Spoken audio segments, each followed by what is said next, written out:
রাসূল সাল্লাল্লাহু আলাইহি ওয়াসাল্লাম সবগুলো সূরা পড়তেন, কিন্তু কিছু কিছু সূরা খুব বেশি পড়তেন। বিপদ দেখলে ওই সূরাগুলো পড়তেন। ওই সূরাগুলো যদি অন্য ধর্মের লোকেরাও পড়ে তাদের জন্য সূরা রহমত নিয়ে আসবে। আলহামদুলিল্লাহ নাহমাদুহু ওয়া নাস্তাঈনুহু ওয়া নাস্তাগফিরুহু ওয়া নু'মিনু বিহি ওয়া নাতাওয়াক্কালু আলাইহি ওয়া নাউযু বিল্লাহি মিন শুরুরি আনফুসিনা ওয়া মিন সাইয়্যাতি আমালিনা।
কেমন আছেন আপনারা?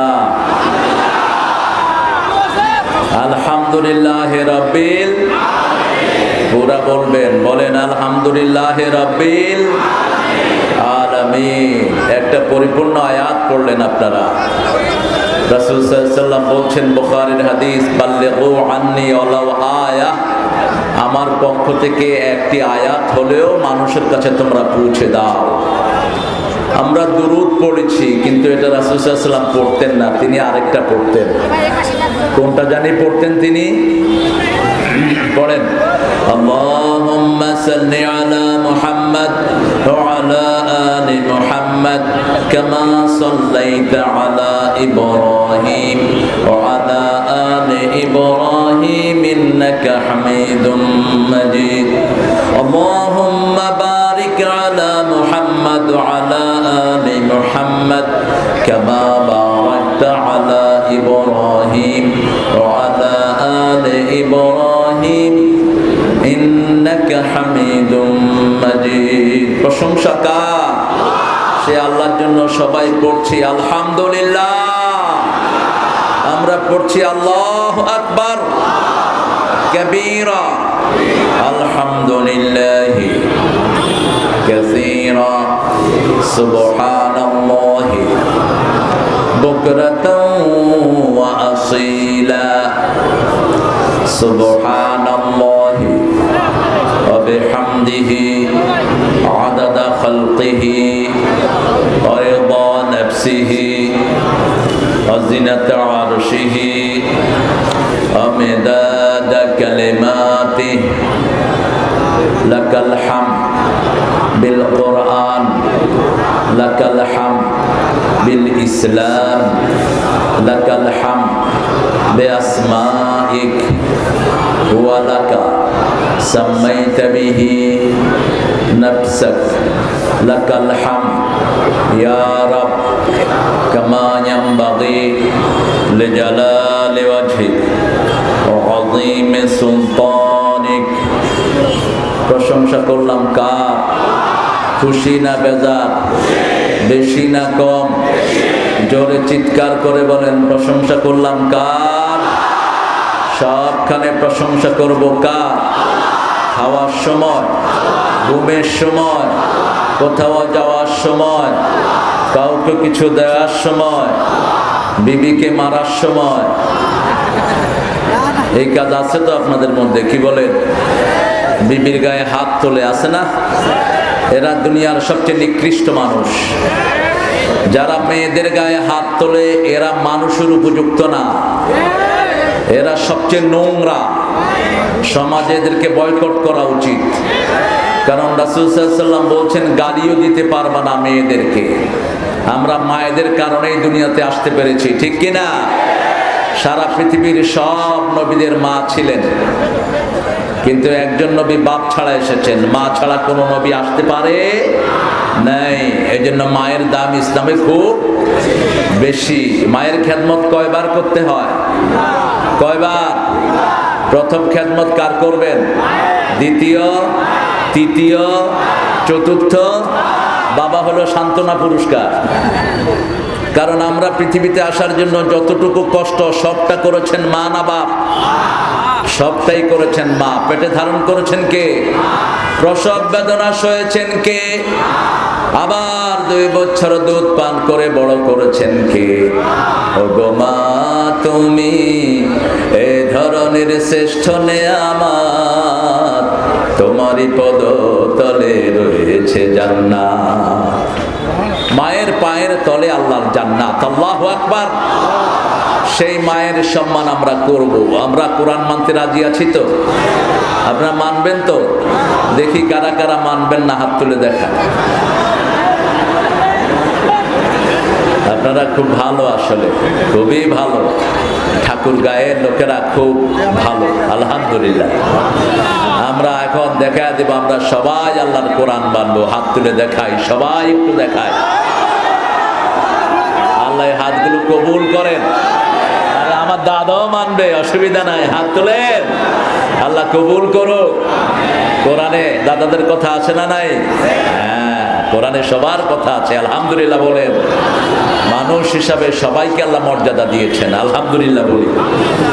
এই মাহফিলে আমরা আসছি, আলহামদুলিল্লাহ, আল্লাহ শুকর আদায় করলাম। এখন কিছু ডেকোরাম আদায় করতে হয়। যারা কষ্ট করে এই বাগানটা সাজিয়েছেন তাদের প্রশংসা না করলে আল্লাহরও প্রশংসা করা হয় না। 25তম সূরা থেকে আজকে কথা বলবো। 25তম সূরা কোনটি বলেন? যেহেতু 25তম মাহফিল, এই অনুযায়ী চলবেন, তাহলে আর ভেজাল হবে না। একটা দারুণ সূরা আল্লাহ। সবগুলো সূরা সুন্দর, কিছু কিছু সূরা আছে অনিন্দ সুন্দর। সবগুলো মানুষ সুন্দর, কিছু কিছু মানুষ বেশি সুন্দর। রাসূল সাল্লাল্লাহু আলাইহি ওয়াসাল্লাম সবগুলো সূরা পড়তেন, কিন্তু কিছু কিছু সূরা খুব বেশি পড়তেন। বিপদ দেখলেই ওই সূরাগুলো পড়তেন। ওই সূরাগুলো যদি অন্য ধর্মের লোকেরাও পড়ে তাদের জন্য সূরা রহমত নিয়ে আসবে, শান্তি নিয়ে আসবে। যেমন রাসূল যার ঘরে গিয়েছেন তার ঘরে বরকত বেড়েছে, ঠিক না বা ঠিক? মা হালিমাতুস সাদিয়া তখন কালেমা পড়েন নাই। রাসূল যখন তার ঘরে গেলেন তিনি বলছেন, আমি দেখলাম ছাগলের বানগুলো দুধে দুধে ভরপুর হয়ে আছে, ওটের বানগুলো দুধে দুধে ভরপুর হয়ে আছে। এক অনিন্দ সুন্দর বরকত নাজিল হয়েছে।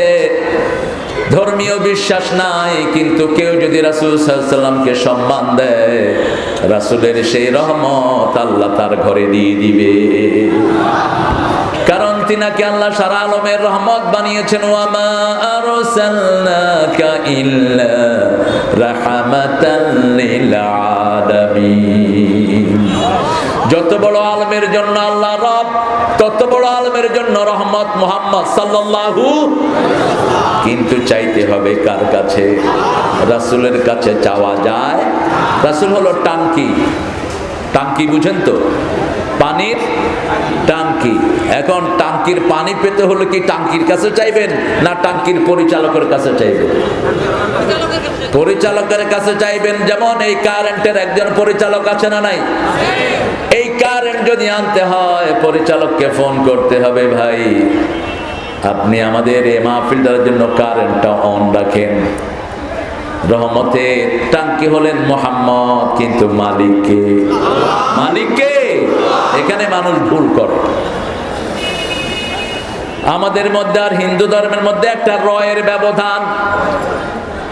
হিন্দু ধর্মের অধিকাংশ লোকেরা বলে এটা গড, এটা গড, এটা গড, আর আমরা বলি এটা গডের, এটা ভগবানের। ঠিক না ঠিক? যেমন একটা বড় গাছ, এটার মালিককে? একটা বড় সাপ, এটার মালিককে? একটা গাভী, এটার মালিককে? এখানেই আমাদের একটু বেশ কম। এরা উঠে গেলেই আমরা একদল হয়ে যাব। বলতে হবে সবকিছুর মালিকানা কার? আল্লাহ। ওনাদের মধ্যে অনেক জ্ঞানী গুণী আছেন। যেমন রবি ঠাকুর ছিলেন একজন বড় জ্ঞানী। তিনি কখনো কিন্তু পূজা করতেন না, কারণ পূজার যে সিস্টেমটা এটা কিতাবগুলোতে নেই। তিনার বিশ্বভারতী যেটা শান্তিনিকেতন, সেটাতে তিনি মন্দিরও বানান নাই। তিনি সবাই বলে তিনি এক আল্লাহর ইবাদত করতেন। ওনারাও মূর্তির সামনে যায় এক আল্লাহকে খুশি করার জন্য। সূরা জুমারের ভিতরে আল্লাহ বলছেন লিকাররিবুনা ইলাল্লাহি যুলফা। যখন বলা হয় কেন তোমরা মূর্তির কাছে যাও, তারা বলে আমরা যেন এই মূর্তির মাধ্যমে আল্লাহর কাছে যেতে পারি। ঠিক না বেঠি? কার কাছে?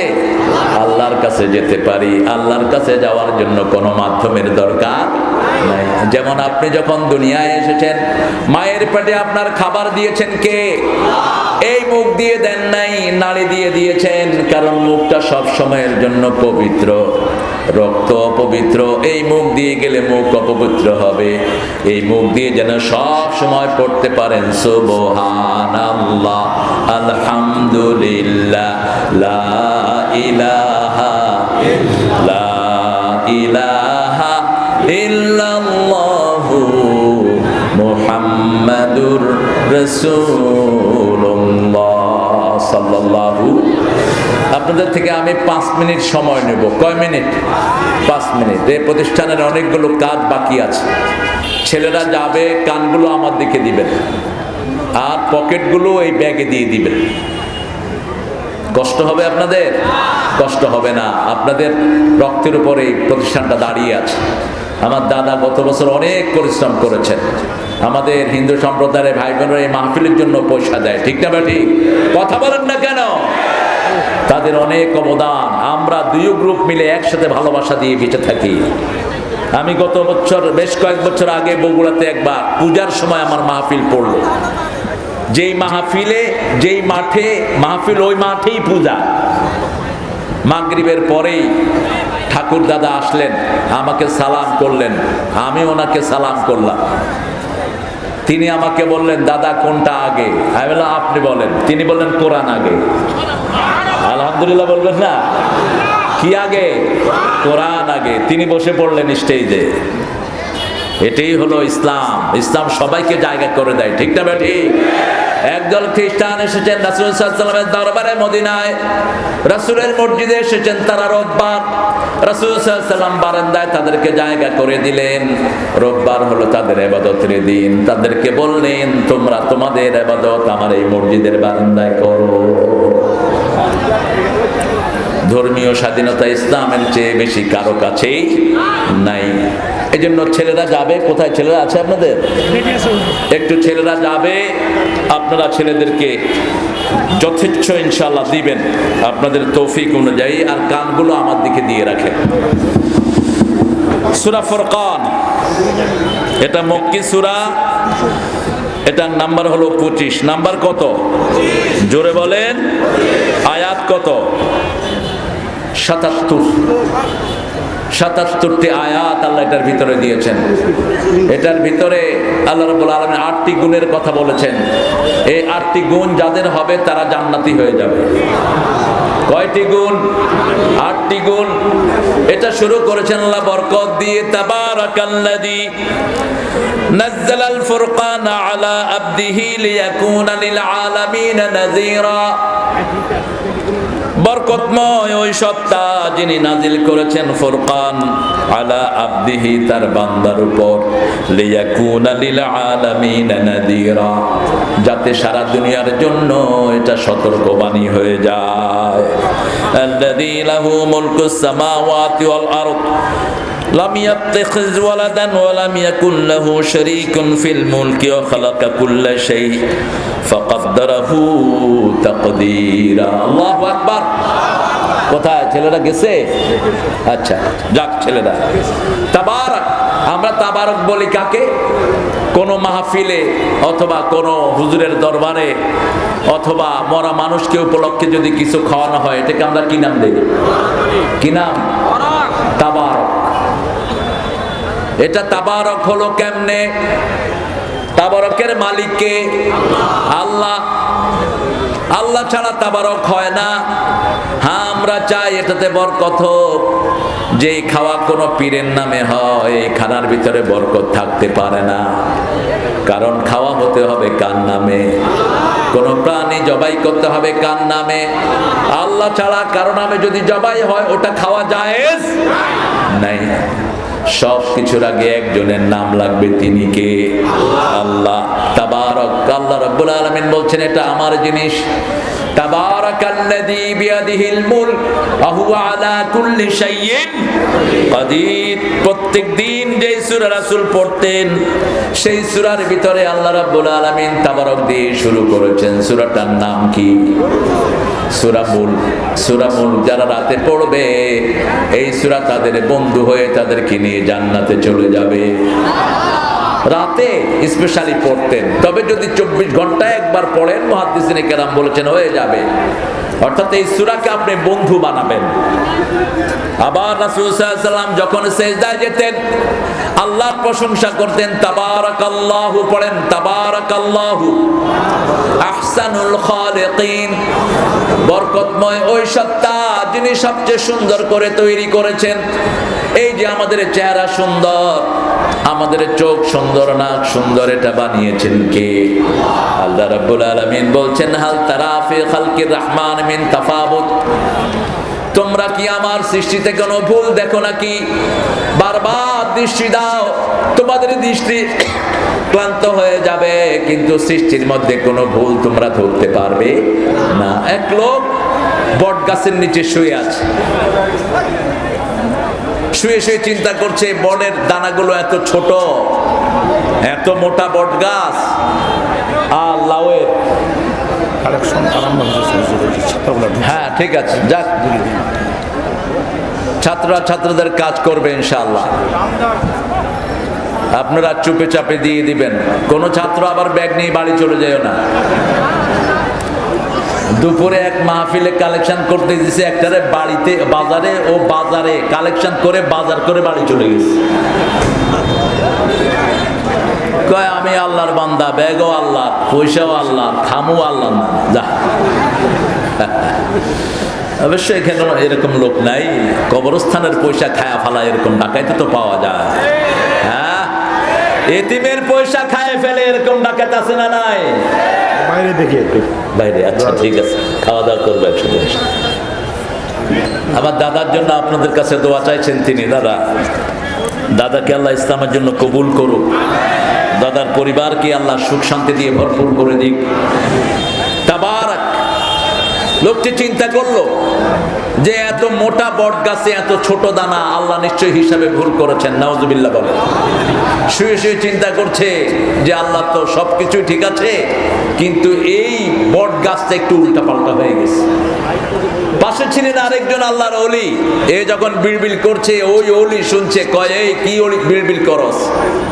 কয় যে দেখো আল্লাহ হিসাবে ভুল করেছে, মোটা গাছের ভিতরে ছোট দানা আর লতার ভিতরে বড় কুমড়া লাউ দিয়ে দিয়েছে, এখানে হিসাবে ভুল হয়ে গেছে। আল্লাহর ওলি বললেন একটু শুয়ে দেখ, তোকে আল্লাহ জবাব দিয়ে দিবে। দক্ষিণ দিক থেকে বাতাস আসলো, আস্তে করে একটা দানা ছিঁড়ে তার নাকের উপরে পড়লো। উঠে বলে আল্লাহ আপনিও ঠিক, আপনার হিসাবও ঠিক। কয় কিরে বেকুব কি বুঝলি? কয় বুঝছি, এই বট গাছের নিচে আমরা রেস্ট নেব, এই জন্য বটের দানা ছোট করে দিয়েছেন। লাউ গাছের নিচে কেউ রেস্ট দেয় না, লাউর বিচি বড় করে দিয়েছেন যাতে ছোট্ট ছোট্ট বিচি পড়েও কোনো মানুষের ক্ষতি না হয়। কত বড় দয়ালু আল্লাহ। ট্রেনে যাচ্ছে দুই বন্ধু, খুব জাম, ট্রেন খুব জাম। এক বন্ধু বলছে আমাদের যদি হাত পায়ে নাট বল্টু থাকতো, আমরা নাট বল্টু খুলে উপরে রেখে দিতাম, শরীরটা নিয়ে নিচে বসে থাকতাম। কিছু দূর যাওয়ার পরে ওই বন্ধুর লাগেজ চুরি হয়ে গেছে। বন্ধু কইতেছে আল্লাহ ঠিক, যদি নাট বল্টু থাকতো এখন হাত পা সব তোর নিয়ে যেত। আবার যদি নাট বল্টু থাকতো আপনাকে রাস্তায় ডাকাতেরা ধরে আপনারটা খুলে তারটায় লাগায় দিত, ঠিক না ঠিক? কি অসাধারণ আমার আল্লাহ। আপনার শরীরের সব কিছু আপনার শরীরে আছে না নাই? এই যে ওপেন হার্ট করা হয় এখন, বাংলাদেশে ওই প্রযুক্তি এখনো আসে নাই। হার্ট যখন ওপেন করে অনেকগুলো ব্লক থাকে, তখন হার্ট ওপেন করতে হয়, ওপেন করে পায়ের এখান থেকে রগ নেয়। এটা হলো পুরানো নিয়ম। এখন আমেরিকা ইংল্যান্ডের ডাক্তাররা বের করেছে হার্টের পাশেই কিছু রগ থাকে, এই পায়ের রগটা হার্টের সাথে মিল করতে অনেক সময় লাগে, অনেক সময় মিলে অনেক সময় মিলে না, কিন্তু হার্টের পাশে যেই রগ, ওই রগ হার্টের সাথে 100% মিলে যায়। আমার এক বন্ধু, তার ওপেন হার্ট হলো, ব্লক ছিল প্রথম দেখলো 3টা, শেষে দেখে যে অসংখ্য ব্লক। ডাক্তাররা সিদ্ধান্ত নিল he has to open his heart, তার হার্টকে ওপেন করতে হবে। ওপেন করে ওই তার হার্টের ভিতর থেকে রগ নিয়ে সেখানে লাগিয়ে দিয়েছে, আর তাকে বলে দিয়েছে আর 2 মাস পরে ভালো মানুষ যেমন বস্তা নিতে পারে, বোঝা নিতে পারে, তুমিও সেটা পারবা। হাল তারা ফি খালকির রহমান মিন তাফাবুত, আল্লাহর সৃষ্টির ভিতরে কোনো ভুল? আল্লাহ রাব্বুল আলামিন বলছেন নাজ্জালাল ফুরকান, আমি তোমাদের জন্য ফুরকান নাজিল করেছি, যেটা সত্য মিথ্যার মধ্যে পার্থক্য করে দেয়। যেমন আমরা একটা জিনিসের কাছে, কোন মানুষের কাছে ওয়াকাযালিকা নুনজিল মুমিনিন, আমি তোমার ডাকে সাড়া দিয়ে দেব, যন্ত্রণা থেকে তোমাকে আমি বাঁচিয়ে দেব। এইভাবে কিয়ামত পর্যন্ত মুমিনদের জন্য আমি আল্লাহ তৈরি হয়ে আছি। এই জন্য বাংলাদেশের মতো গরিব দেশের জন্য সব সময় রহমত করছেন কে? যেই করোনা এসেছিল আমাদের মরা ছাড়া কোনো উপায় ছিল না। এই যে ঠাকুরগাঁয়ে এত ঘনবসতি, ঠাকুরগাঁয়ে লোক বেশি, সুবিধা বেশি, ধান বেশি, বিশাল ময়দান, মানুষ খুব স্বাচ্ছন্দ্যে থাকে এখানে। জমির দাম বাংলাদেশের কোথাও এত কম নাই, ঠিক কিনা? বাসা ভাড়া এত কম দুনিয়ার কোথাও নাই। সুন্দর সুন্দর বাসা, রিসোর্টে থাকেন 1000 টাকায় আপনি খুব সুন্দর রুম পেয়ে যাবেন। রিসোর্টের ভিতরে আপনাকে সাবান দিবে, শ্যাম্পু দিবে, ব্রাশ দিবে, তারপরে সকালে আবার নাস্তাও দিবে। 4 পলের ফল দিয়ে আপনাদের শাক দিয়ে নাস্তা দেয়, এত স্বাদ। ঠাকুরগাঁয়ের রান্নাও স্বাদ, আপনাদের জিহ্বায় পানি আসছে, ইনশাআল্লাহ খেয়ে যায় ইনশাআল্লাহ। এত কম সস্তা তরকারি দুনিয়ার কোন দেশে নাই। এখন কফিগুলো এখানে 10 টাকা, আর ঢাকায় কফির নাম বললে 50 টাকা। শশা 1 কেজি 100 টাকা, আর এখানে 15 টাকা 20 টাকা। করলার কেজি ঢাকাতে 80 টাকা, এখানে মাত্র 15 টাকা। খায় না, জানলে না খাইবে, খাইবা কি? কচু খাও, কচু খাইলে তো ভালো হতো। 1 পোয়া কচুর ভিতরে 1.5 কেজি গোস্তের ভিটামিন আল্লাহ দিয়েছেন, খায় না। 1 কেজি মশারি ডাল 1.5 কেজি গোস্তের চেয়ে বেশি উপকারী।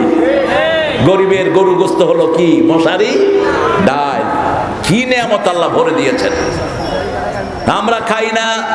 অথচ এই সবজিগুলোর ভিতরে সবচেয়ে বেশি খাদ্য প্রাণ রেখেছেন কে? সে আল্লাহ রাব্বুল আলামিন বলছেন, গোলাম তোমার জন্য সত্য মিথ্যার মধ্যে আমি পার্থক্য সৃষ্টি করে দিয়েছি। তুমি তোমার ছেলে মেয়ে নিয়ে ভালো পথে থাকবা, কোন পথে যাবা, যে কোনো বিপদ হলেই একজনের কাছে ধর্ণা দাও, তিনি রাস্তা দেখায় দেয়। 5 ওয়াক্ত নামাজে একটা জিনিস আমরা আল্লাহর কাছে চাই, সকালে চাই, বিকালে চাই, রাতে চাই, দুপুরে চাই। একটা দোয়া আমরা করি, আল্লাহর প্রশংসা করি, আল্লাহর গুণগান করি। আল্লাহ বলেন, তোমরা যখন আমার প্রশংসা করো আমি সবচেয়ে খুশি হই, কারণ ফেরেশতাদের খাওয়া নাই, বউ নাই, বাচ্চা নাই, কিলেকেলি নাই, ধরাধরি নাই, শুধু আমার প্রশংসাই তাদের কাজ। তোমাদেরকে সব দিয়েছি, সব দেওয়ার পরেও যখন তোমরা সব কিছু বাদ দিয়ে আমার প্রশংসা করো, আমার আরশ তখন তোমাদের উপর খুশি হয়ে যায়। সেই প্রশংসা করার কারণে আমাদেরকে মর্যাদাবান করেছেন কে? যেমন ফেরেশতার কোনো পরিবার নাই, ফেরেশতার কোনো ছেলে নাই, মেয়ে নাই, ঝগড়া নাই, ঝাঁটি নাই, ঠিক না বেঠিক? এই ফেরেশতারা শুধু আল্লাহর তাসবিহ করছে। ফেরেশতারা বলছিল না, হানু নুসাব্বিহু বিহামদিক ওয়া নুকদ্দিসু লাক, ক্বালা ইন্নী আ'লামু মা লা তা'লামুন। আমরা তোমার প্রশংসা করি, তোমার পবিত্রতা বর্ণনা করি। কেন এমন জিনিস সৃষ্টি করবা তারা কিলাকিলি করবে? ঠাকুর গায়ে কিলাকিলি নাই? হ্যাঁ, ইলেকশন আছে যেখানে কিলাকিলি, এটা যেন না হয়। যদি কেউ মেরে আপনার রায় নিয়ে যায়, তাহলে আপনার সব গুনাহ তার আমলনামায় গিয়ে উঠবে। কারো রায় চুরি করবেন না, ওই লোকের সব গুনাহ কিয়ামতে তোমার আমলনামায় উঠবে। কারো ব্যাপারে মিথ্যা সাক্ষীও দিবেন না, যার ব্যাপারে মিথ্যা সাক্ষী দিবেন তার সব গুনাহ আপনার আমলনামায় কে দিবে? আল্লাহ দিয়ে দিবেন। সত্য মিথ্যার মধ্যে তিনি পার্থক্য সৃষ্টি করে দিয়েছেন। আমরা যখনই বিপদে পড়ি, আমরা নামাজে দাঁড়াই, নামাজের জিনিস হলো একটা জিনিস, ইহদিনাস, বলেন ইহদিনাস সিরাতাল মুস্তাকিম সিরাতাল্লাযীনা আন'আমতা আলাইহিম গায়রিল মাগদুবি আলাইহিম ওয়ালাদ-দাল্লিন। আর জোরে বলেন আমিন। আমিন বললে গুনাহ হয় না? কি হয়? কি সওয়াব? এই জন্যই তো বলেন না। আপনার আমিনের সাথে যদি ফেরেশতার আমিন মিলে যায়, জীবনের সব গুনাহ আল্লাহ মাফ করে দিবেন। এবার বলেন আমিন। মসজিদে আমরা ইমামকে অনুসরণ করব। ইমাম যদি জোরে বলে আমরাও জোরে বলবো, কিন্তু ইমাম যদি আস্তে বলে আমরাও আস্তে বলবো। সেখানে ইমামের উপরে কথা বলে নামাজ হবে না, ওটা আদব ঠিক রাখবেন। ইমাম যদি ভুলও করে আপনার নামাজ হয়ে যাবে, কিন্তু ইমামের নামাজ শুধরাতে হবে, ঠিক না ঠিক? এত সুবিধা আল্লাহ দিয়েছেন। ইমাম যদি গুনাহগার হয় তার পিছনে দাঁড়াও, যাতে মসজিদের আদব ঠিক থাকে। কারণ মসজিদে গেলেই 27 গুণ বাড়িয়ে দিবেন কে? ফজরে 1 ওয়াক্ত পড়বেন, 27 ওয়াক্ত পড়লে যত সওয়াব তত সওয়াব আল্লাহ আমলনামায় দিবে। আবার রাসূল সাল্লাল্লাহু আলাইহি ওয়াসাল্লাম বলছেন, যারা ঘরে ওযু করে মসজিদের দিকে যায়, ওযুর সাথে সাথে তার গুনাহ মাফ হয়ে যায়। মসজিদের দিকে যাওয়ার সময় জান্নাত তার দিকে আগায় আসে। আবার যারা মসজিদে যায়, আল্লাহ জান্নাতের মেহমানদারি তাদের জন্য সাজিয়ে দেয়। ছেলে বিয়ে দেব, মেয়ে বিয়ে দেব, কোন ব্যবসা করব, কোন দিকে যাব, কার সাথে চলবো, প্রতি পদে পদে আমাদের হেদায়েত দরকার আছে না নাই? রাতের বেলায় রওনা হব কি হব না, হেদায়েত দরকার। ছেলের জন্য প্রস্তাব এসেছে, মেয়ের জন্য প্রস্তাব এসেছে। একটা ছেলে, এই ছেলেকে মেয়ের জন্য নিব কিনা, ছেলেকে ছেলের জন্য মেয়ে নিব কিনা, মেয়ের জন্য ছেলে নিব কিনা, হেদায়েতের একমাত্র মালিক কে? যেমন এখন তো খুব কঠিন, কালেকশনের ব্যাগগুলো স্টেজে দিয়ে দেন। ছেলেরা যারা তুলেছ আর যারা দেন নেই, আমি দাবি রাখছি দিয়ে যাবেন। আপনার যত আল্লাহর ওলিরা এখানে এসেছেন, প্রত্যেকে 5 টাকা করে দিলে এরকম 10টা বিল্ডিং হবে, ঠিক কিনা? দেখেন কি ঘন হয়ে বসছেন। করোনা এখন আল্লাহর কাছে বলতেছে, আল্লাহ বাংলাদেশে আমরা আর পাঠায় না। আলহামদুলিল্লাহ বলেন। এই হেফজখানার কারণে করোনা মুক্ত হয়েছে বাংলাদেশ।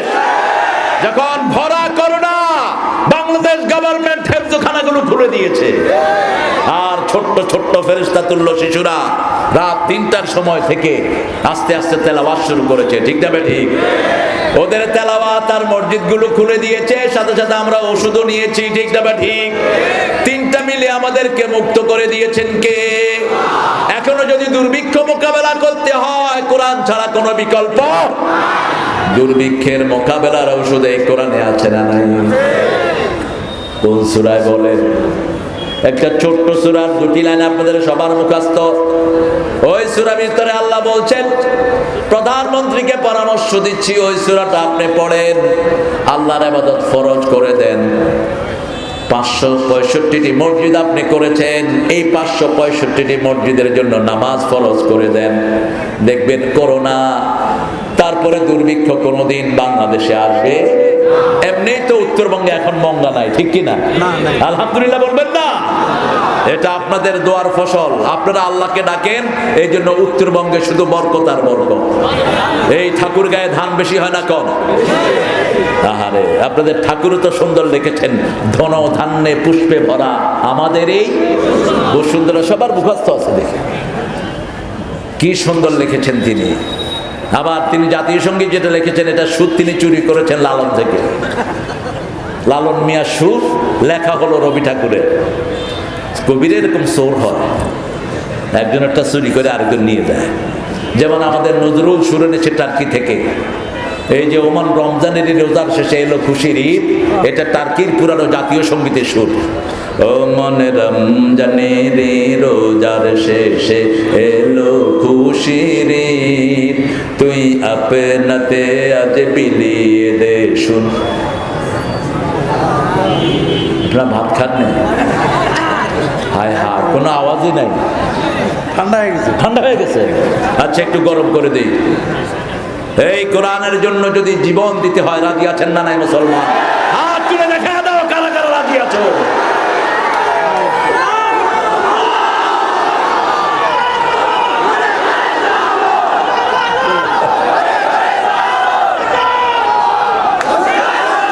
আল্লাহ আমাদেরকে কবুল করেন। মুসলমানদের চেয়ে ধৈর্যশীল জাতি পৃথিবীতে একটাও। আমার হাজার হাজার ভাইকে মারা হয়। বার্মার এই ভিক্ষুরা আমাদের 11 লক্ষ মুসলমানকে দেশে প্রচার করেছে, হাজার হাজার টুকরা টুকরা করেছে, কিন্তু আমরা কোনো প্রতিশোধ নেই। প্রতিশোধ নিয়েছেন কে? একজনই যথেষ্ট, একজনই। ফিলিস্তিনে হঠাৎ করে 7 জন মুসলমানকে গুলি করে মেরেছে ইহুদির বাচ্চারা। আল্লাহ রাব্বুল আলামিন ওই সপ্তাহে তাদের 120 জনের একটা প্লেন আটলান্টিকে নিখোঁজ করে দেয়। আল্লাহু আজিজুন যুনতিকাম, ঠিক না ঠিক? আমার ইরাককে যারা ধ্বংস করেছে, করোনায় তাদেরকে আল্লাহ সবচেয়ে বেশি হত্যা করেছেন। আমার আফগানকে যারা আক্রমণ করেছে, করোনায় আল্লাহ তাদেরকে উচিত শিক্ষা দিয়ে দিয়েছে। কি বলেন, ঠিক না ঠিক? আসল শিক্ষা বাকি আছে চায়নার চং বং হং কং। এই সংবংদের জন্য আসল শিক্ষা অপেক্ষা করছে। এই যে করোনা, এই করোনা এসেছে চাইনিজ খবিশদের কাছ থেকে। এরা উইগরের মুসলমানদেরকে রোজা রাখতে দেয় না। রোজা রাখার সময় তাদেরকে জোর করে মদ খাওয়ায় তাদের রোজা ভাঙা। মনে রাখবেন, কেউ যদি জোর করে আপনাকে রোজা ভাঙায়, আপনার রোজা আল্লাহ কবুল করে নিবেন। ভুলে যদি আপনি খেয়ে ফেলেন, পেট ভরে খেয়েছেন, মনে নাই রোজা রেখেছেন, খাওয়ার পরে মনে হয়েছে রোজাদার, রাসূল বলেছেন তোমার রোজাও ঠিক, খাওয়াও ছেড়ে দিয়েন না। সুবহানাল্লাহ কর না। কারণ ভুলে যায় কে? ভুলায় কে? ভুলায় আল্লাহ ভুলায়। যেহেতু আমরা মানুষ, ইনসান উনস, ইনসান মানে হলো যে ভুলে যায়। কি হয়? ভুলে যায়। ইন্নাসিনা আও আখতানা, আল্লাহ বলছেন মানুষ হিসেবে ভুলে গেলাম অথবা ইচ্ছা করে ভুল করলাম। 2 ভুলের জন্য আমাদেরকে ধরেন না। আমরা যখন এই দোয়া করি, আল্লাহ বলেন যা আমি তোরে ধরবো না, আমি তোর আল্লাহ। যখনই মাপ চাইবি, আমি তোর জন্য তৈরি হয়ে আছি। তিনি আমাদের রাস্তা দেখান, আমাদেরকে হেদায়েত দেন। আপনার ছেলে মেয়েকে বিবাহ দিবেন, ইস্তেখারা করেন। বিয়ের আসরে গীবত করা ফরজ। গীবত করা কি ফরজ? মনে রাখবেন, 4 জায়গায় গীবত করবেন, না করলে গুনাহ হবে। কয় জায়গা? কথা বলেন। গীবত মানে হলো আপনার অনুপস্থিতি এমন কিছু কথা বলা যেটা আপনি পছন্দ করেন না, ঠিক না বেঠিক? আপনার ভিতরে আছে। যেমন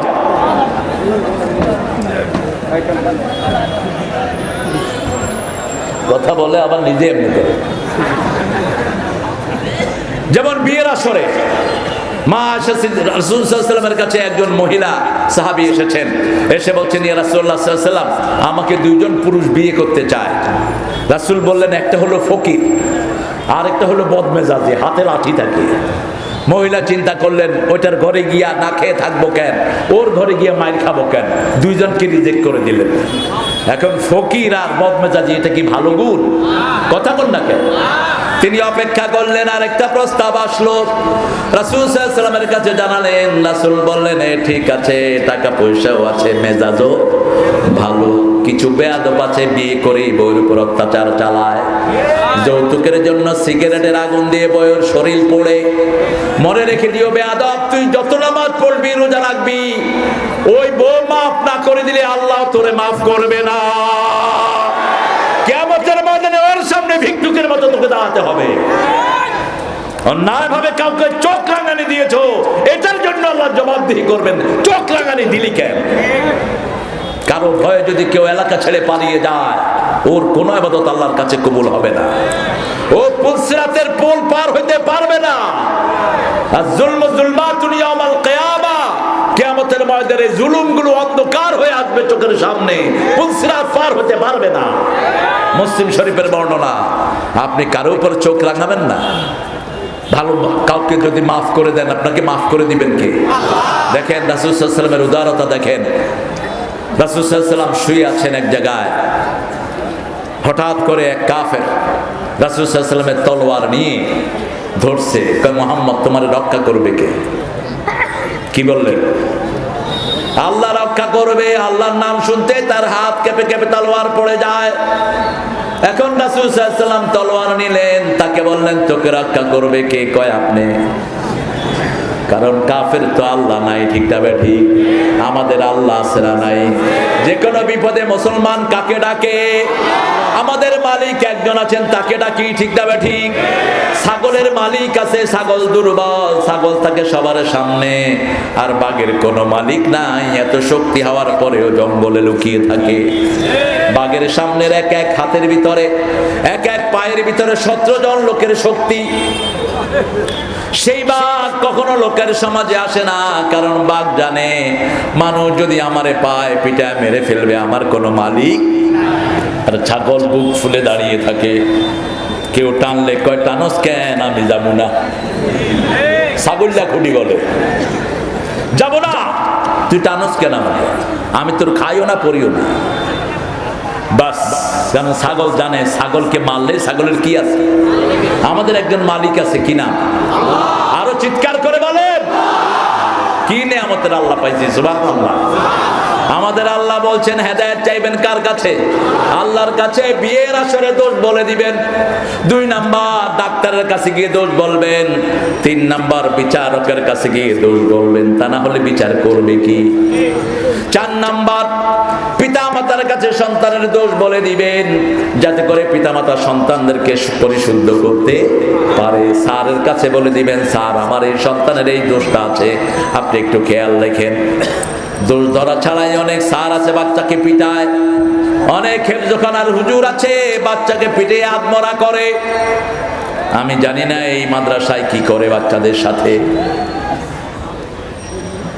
যে সমস্ত হুজুররা বাচ্চা পিটাবে, এদেরকে ধরে জেলখানায় পাঠিয়ে দিবেন। এরা শিক্ষক নামের কলঙ্ক, পড়ানোর কোনো যোগ্যতা এদের নাই। মারো কেন? তুমি পড়াচ্ছ আল্লাহর কোরআন, মারো কেন? রাসূলকে আল্লাহ জিহ্বা নেড়ে কষ্ট করতেও নিষেধ করেছেন। কষ্টের জন্য এই কিতাব না। রাসূল যখন বারবার জিহ্বা নেড়ে কোরআন মুখস্থ করছেন, আল্লাহ বলছেন, লা তুহাররিক বিহি লিসানাকা লিতাআজালা বিহি ইন্না আলাইনা জামআহু ওয়া কুরআনা ওয়া ইন্না আলাইনা লাবায়ানা। ও রাসূল রাসূল বারবার জিহ্বা নেড়ে মুখস্থ রাখার দরকার নাই, আপনি শুনে থাকেন। ইন্না আলাইনা জামাহু ওয়া কুরআনাহ, আমি আল্লাহ নিজে আপনার মধ্যে কোরআন জমা করে দেব, ব্যাখ্যা আমি আল্লাহ নিজে আপনাকে শিখিয়ে দেব। তারপরে সূরা আলার ভিতরে বলছেন সানুকুরিউকা ফালা তানসা, আমি পড়ে দেব, আপনি কখনো ভুলবেন না। আদরের কারণে আজকে তাকরিমের মতো ছেলেরা দুনিয়াতে পুরস্কার পায়, ঠিক না বা ঠিক? আদরের কারণে আদেলের মতো ছেলেরা বিশ্ব চ্যাম্পিয়ন হয়ে যায়। আপনি আদর করেন, আমার বাচ্চাদের মতো ব্রেনি বাচ্চা দুনিয়ার কোনো দেশে নাই। আমার মাদ্রাসায় যে সমস্ত ছেলেরা পড়ে, সুবহানাল্লাহ, কি ব্রেন! এক মাদ্রাসায় গেলাম, 7 বছরের একটা ছেলে 30 পারা কোরআন মুখস্থ করে বসে আছে। যাওয়ার সাথে সাথে ওস্তাদ বলল যে ওই যে দেখো কে আসছে। ছেলে এসে কোলে বসছে।